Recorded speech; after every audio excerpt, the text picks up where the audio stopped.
কিরে দোস্ত, কেমন আছস? আরে দোস্ত, ভালো আছি। তুই কেমন আছস? আর তোর এই কফি ক্ষেতটা তো খুব সুন্দর দেখা যায়। অনেক সুন্দরই হয়েছে রে। যাক, কফি হোক, সুন্দরভাবে ফসল আদি কর। এই যে কফি লাগাইছি তো, এগুলো তো দেখতে দেখতে আসলাম।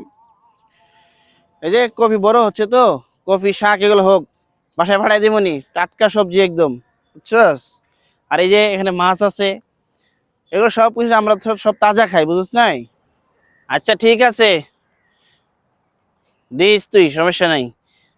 কিন্তু বেটা, দেশটার মধ্যে কি শুরু হয়েছে, একটু একটু ফুলাফান তাহলে ওই একটু কথা বলতে শিখে সামনে আইসাই কি লাগায় ফেলছে। কেন রে? কে আবার কি লাগাইছে? কি হয়েছে? তুই এমন ওরা উত্তেজনা হয়েছে কি লেগা? আরে কে আবার? এই দেখছ না, হাদি যে আছিল একটা, একটু এনে ফুলাফান কি চিরিং বিরিং করে কথা কয়। অন কেমন? ঠিক আছে না? একদম দিছে। আর কেউ এরকম সাহস দেখে দিয়ে করবো না, এরকম এই পাগলামি করতে চাইবো না। একদম ঠিকই আছে।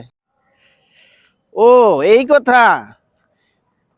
এই জন্য আরে দোস্ত শোন, তুই যেগুলা কথা বলতেছ সেগুলো আসলে কথা না। তুই দেখতো, হাদি এই যে কালকে যে হাদির জানাজা হইলো, হাদির জানাজার মধ্যে লক্ষ লক্ষ মানুষ হইছে। আর তুই যাদের পক্ষ নিয়ে হাদির বিরোধিতা করতেছস, হাদিরকে খারাপ বলতেছস, তুই একটু তথ্য নিয়ে খোঁজ খবর নিয়ে দেখিস তো, এরা মারা গেলে এলাকার অনেক মানুষ আলহামদুলিল্লাহ বলে। কারণ এরা দেশের মধ্যে, সমাজের মধ্যে লুটে পুটে খায়, চাঁদাবাজি সন্ত্রাসী এদের সঙ্গে যুক্ত। এবং যখন নাকি এই যে ফ্যাসিস্ট হাসিনা যখন পালাইছে, দেশের কত মানুষ দোয়া করছে যে ভালো হয়েছে, আমরা একটা শয়তানের হাত থেকে নাজাত পাই।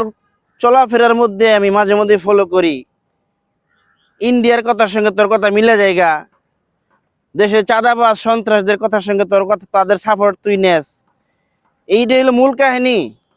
ওই বেটা, তুই কি জানোস হাদি কি নিয়ে কথা কইছে? হাদি দেশের পক্ষে কথা কইছে, ন্যায় নীতির কথা বলছে, সমাজের মধ্যে ইনসাফ প্রতিষ্ঠার কথা বলছে। আর তুই এই ব্যক্তিটাকে হত্যা করলো, আর তুই এখন এই খুনিদের পক্ষ নিয়ে একজন দেশপ্রেমিক মানুষকে গালিগালাজ করস, তার বিরুদ্ধে তুই কথা বলস। তুই কি মানুষ বেটা? তুই নিজেকে প্রশ্ন কর যে তুই কোন অবস্থানে আসস। যারা দেশের টাকা মায়ের হাজার হাজার কোটি টাকা বিদেশে নিয়ে বাড়ি গাড়ি করে পালাইয়া গেছে গা, চাঁদাবাজি করে সন্ত্রাসবাজি করে, তাদের পক্ষ নিয়ে একজন দেশপ্রেমিক, একজন সৎ মানুষের বিরুদ্ধে কথা বলস বেটা, তোর সঙ্গে কোনো কথাই বলবো না। যা বেটা, তুই কোনো সময় কথা বলবি না এভাবে নিয়া।